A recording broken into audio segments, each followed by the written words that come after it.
And APB, American Protection Bureau, voted #1 best on Long Island for all your security needs. Call 631-390-9050. That's 631-390-9050. APB.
The Monte and the Pharaoh Show is brought to you by...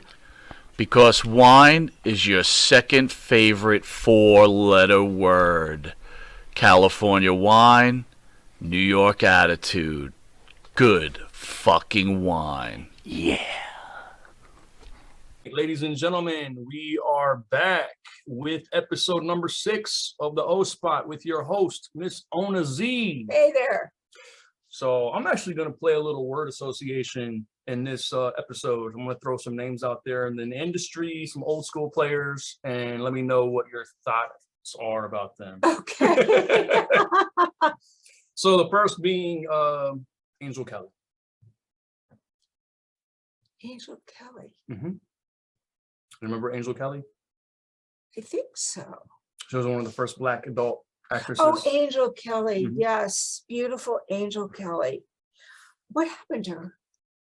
She actually retired from the business and she moved to Memphis, Tennessee, and she started her own record label. Did she? Mhm. So she's a talent manager now for artists. Good for her. Mhm. Yeah, I liked Angel. She was really, really, really a sweet girl. She did really well. She was, like you say, one of the first Black performers. And like I said, I didn't know what happened to her. Mhm. One day she was there, next day she was gone. And I bring her up because you guys actually did a couple scenes together. We did. Mhm. I really liked her. She was a great girl, really sweet girl, had her head together. What about Herschel Savage? I like Herschel. Herschel was and is got a big head, full of himself. I know he's still acting. I see ads in the newspaper about him that he's doing one play or another. I know he's in real estate and he has a family. Mhm. That I know. I was asked to go and see a play of his, no, he got the XRCO award. And I felt really chided about that because I should have gotten it and I didn't. Mhm. There was a problem between myself and Bill Margold, who Mhm. has passed. Mhm. So he got it instead, and I just wasn't happy about it. Nothing against Herschel, but Herschel didn't make as many movies as I did. He didn't do what I did. And he's an okay guy. He's just a regular guy. Mhm. And he got out okay. So I have a really interesting question I just thought of. When you worked with Black male performers, what was that was a different world at the time. What was that whole atmosphere? Did you get like negative backlash? Did you get positive? It's really interesting questions Like- because I get so many questions about that in Instagram. It is unreal, but very specific, Tim. Like, I saw this movie Mhm. with F.M. Bradley, Mhm. and you did this specific scene, and he did this. Where can I find that movie? Well, Mhm. that was 100 years ago. I don't know. Mhm. You'd have to go, to Google or something and find it yourself. Well, why don't you have it? Well, because I didn't save any movies. Right. And it's becomes like a thing Mhm. for people. They want those particular movies that I did with Black men. Mhm. It wasn't a thing for me. Mhm. I don't know. The thing was that they're bigger than the white men. Mhm. And looking back at it, I didn't have a hard time. But if I had to do it now, I don't think I could do it. I think you told me sometime that you did a scene with someone. I don't know if it was Shawn Michaels or somebody else, maybe that you did a scene, and I think you went to perform at a club, and they were giving you a hard time for having performed with the Black performer. Yeah, that was in the South. Okay. And they were throwing tomatoes at the stage, and I was dancing at a club, and first of all, they didn't want the club to open, and then once it did, I was like the premier performer, and then they brought that up, and man, Mhm. it was bad. It was really bad. I had to leave. Mhm. So, a lot of people in those years couldn't understand it, didn't like it, Mhm. and where is Sean? That's a good question. I'm not quite sure what happened to him. He was in the business, I think, until like the mid 90s, maybe early 2000s, got out of it. I'm not exactly sure what happened to him, but I know he got into producing. He was producing his own content, and I think he had at one point had his own production company. But he was in the business for a minute, for quite a while. I remember him, and I don't think you ever worked with this guy, but I remember Johnny Keys. Remember Johnny Keys? Yeah, I don't know if you ever worked with him or not. No.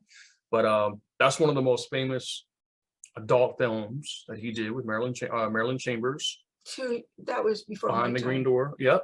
And she was on the Ivory Soapbox as the model.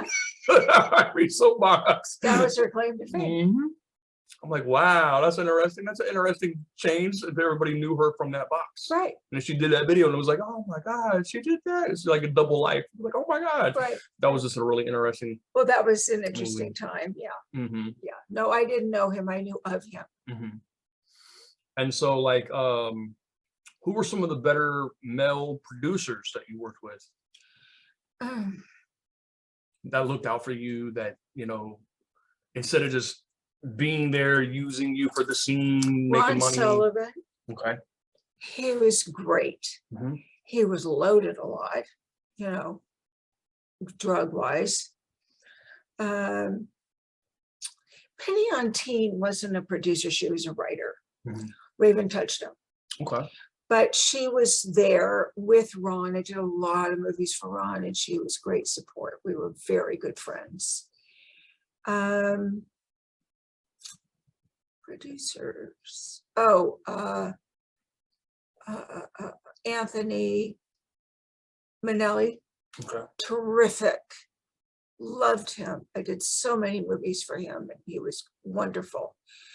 It was like he and his wife and his son. And I don't know what happened to them. I know he died, and they tried to carry it on, and I don't know that they did. About Randy West. I only worked for Randy West a couple times. He wanted to do those made at home movies, and he lived in Vegas. I liked Randy as a performer. I didn't work with him that much, but he retired to Vegas. And that was kind of the last time anyone saw him. Okay. He played a lot of golf with a friend of mine and who passed away. Who else? I have a name on the tip of my tongue. It's Blake Edwards. You know Blake Edwards? No. Let's see. Well, we all know how she feels about Ron Jeremy. That guy is going to die any second. No, but you know, that's the thing with him is he used his whatever, Celebrity. yeah, to lure women in, and then you just took advantage of them. I mean, and just I don't even know what to say about that situation. It's like he's the white version of R. Kelly, basically. I mean, I don't know why they haven't sentenced him. I don't know what the big deal is. It's, what are they waiting for? I mean, it's a woman who is the person who is holding things up. And she's got a real hard heart. And, you know, just sentence the guy. Mhm, It's going to be the rest of his life anyway. Who cares? mhm, exactly. It's terrible. He's a jerk. Mhm. We all know that. So Marigold Films, Bob Marigold. Oh, How would you describe him as an individual? Like, I want to know, like, your experiences a little more with him and how that came to be. I think he was really one of the sleaziest people I ever met. Mhm, I think he is the epitome of pornography. mhm, And I don't know who he fucked or who he didn't, but he had his favorites. mhm, That was for sure. mhm, And I wasn't. And because I knew his game. I knew what his game plan was. And he just played people. mhm. He played with them like dough, Wow. you know, and manipulated them. Mhm, He didn't make a lot of money, I don't think. But Bill Margold, if you were on his good side, mhm. he would write really good things about you, and so to advance your career. Now, I don't see in the porn industry how that would help you that much. And if he didn't like you, he would not put you in the XRCO or advance your career or whatever. Again, I don't get the benefit of that. You're already there. You're already doing your scenes. You're already, you know, working. So how does he influence the industry that much? I don't, there had to be something behind the scenes that I didn't get. Well, I think this is a pretty safe bet to say a lot of people, I don't know so much today, currently, but back then, yeah, a lot of the industry was controlled by the mafia. Well, it still is. Okay.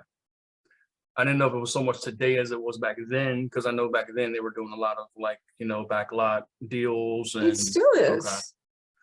And they pretty much have their own way of controlling things, maneuvering, manipulating, and he was kind of part of that scene. Well, I guess, you know, I was told a long time ago not to talk about it, Mhm, not to mention anything if I liked my life. And I was like, whatever, mhm, what is there to talk about? mhm. And over the years, there was a lot to talk about. But remember, we were with that publisher when I first started, Oh yeah. and all he wanted to know was about the business. Mhm. And I was very clear with him, and I said, I'm not writing about that. Exactly.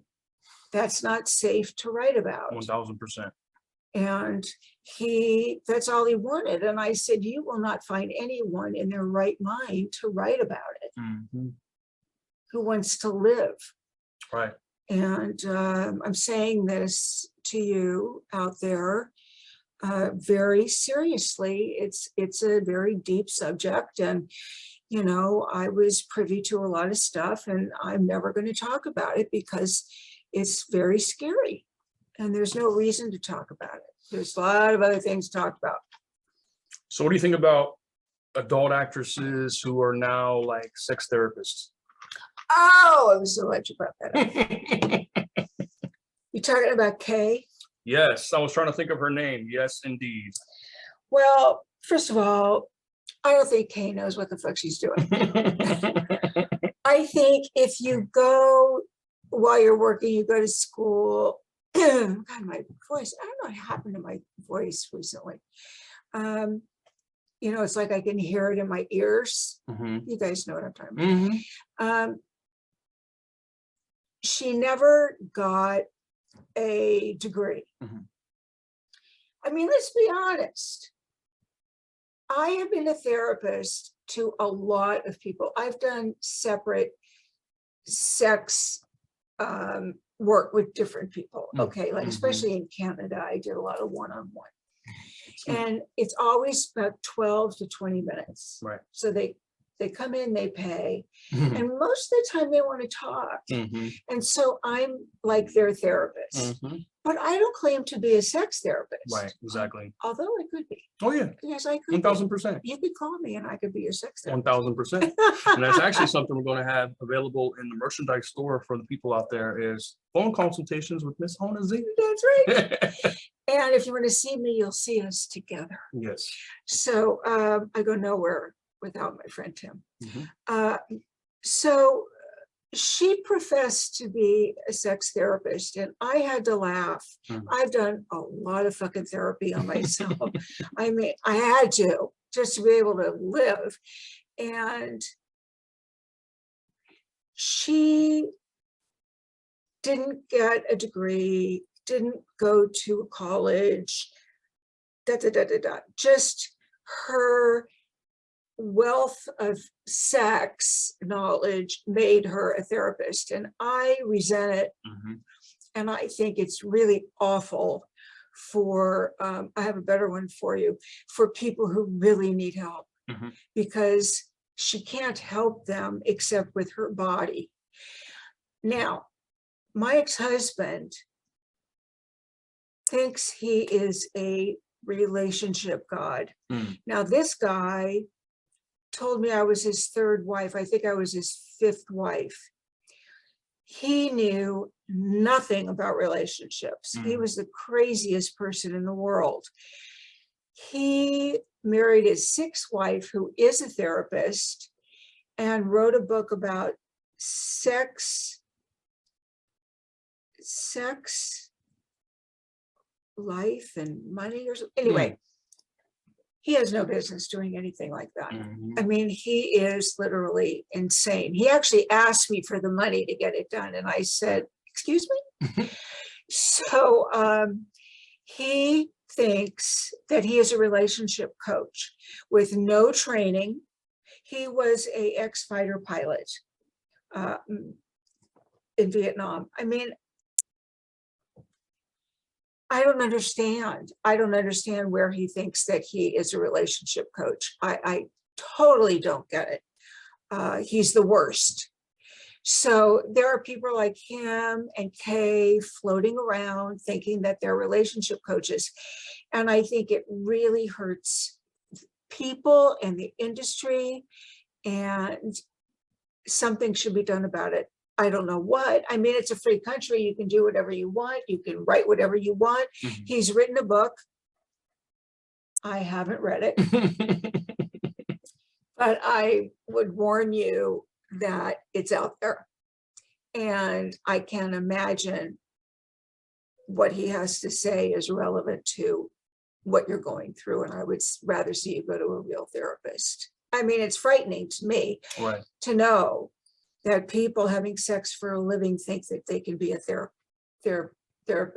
And it's the same kind of philosophy with adult performers, men and women, that become like sex instructional guides, how to instruct you to have sex. Well, that's what he's doing. Right. Wow. Now, I don't know if Kay is doing that. I'm not quite sure if she is doing that or not. I But think she's just a sex therapist. so you think that's a way for people to kind of stay in the business? That's what I was thinking. It's like a way for them to stay in the business. Yeah. And she's older. Mhm. And she's got to be as old as me or older. And I don't get it. And who would go to her? Right. Exactly. Her fans? Her fans. That's exactly right. Yep. Her fans. It's basically the same thing. I know this is my personal opinion. It's the same thing as an adult star setting up an escort company. It's no different. Pretty much. I mean, I heard that a long time ago that she wasn't doing that well. And so that was only her only source of income. And then you were saying in a previous conversation while we were on break, that you wear a lot of different hats. So do I. Mhm. It's like you're I mean, you have to, in this day and age, if you don't have a B of A or an MS or something, and you have a regular, real job that you go to every day. 1000%. And when I closed my company, I suffered. I suffered for a couple of years because I did not know what I was going to do. And that was very hard. And I think, you know, anybody like me, when you're in the business, you're gonna find a down period, Mhm. because, you know, you love what you do and all of a sudden it's gone. Right. So you have to figure it out.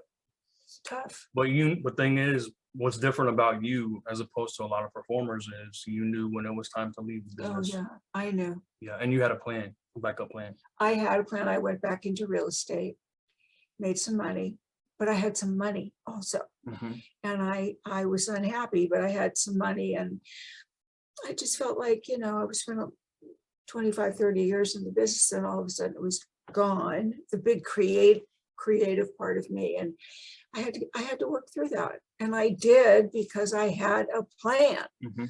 But it took about a year and a half. But I got through it. You get through it. Just hang on. You were directing also in part of the career that you had. I think, were you still performing at the same time you were directing? Or I you stopped directed? performing, Okay. and then I mostly directed and produced. And I knew, I mean, I'm not going to have sex anymore. I wasn't happy with my body. I've gotten older, even though I think I'm okay. Mhm. I just felt like a MILF, and I didn't want to put my body out there anymore. I was tired. I had made so many movies, and when I met my husband, that was it. Mhm. Totally it. We've been together 24 years. And so as of 24 years ago, I stopped performing. People say, come on, make another movie. And I'm like, you make it. You make it, and I'll watch you. My body just wore out. As a matter of fact, we went on break, and I had a hip replacement. So when you work that hard and you're using your body, and I was dancing all the time, I just wore my hip out. And I think I also had an accident, but I think it's just too much. I mean, when you're having sex all the time, sometimes 3 to 6 sex scenes a day, you wear your body out. And I was an athlete. So you combine all that, and your body just, I mean, the x-ray of my hip before I had it done looked like little mice had just Wow. chewed my bones away. So, you know, everything has its time. Mhm. I wasn't happy, but you know, what could I do? Tim cheered me on. You go, girl. We'll take a break. Yes. Off and running 1,000,000%, because you know you have a lot to offer to the industry still, and there's a lot of story behind you that can inspire and really influence people to do the right thing as opposed to the wrong thing. If you're going to be in this industry, you need to do it the right way and learn to do it the right way, not the wrong way. My question is, you were doing 5 and 6 scenes a day sometimes. How in the world did you have the energy to come home and still be like sexually active? Oh, I was ready to go. I think in Kwadoshka, I told you, they call it an arindi, which is circular around your body, your energy. And my energy was so high.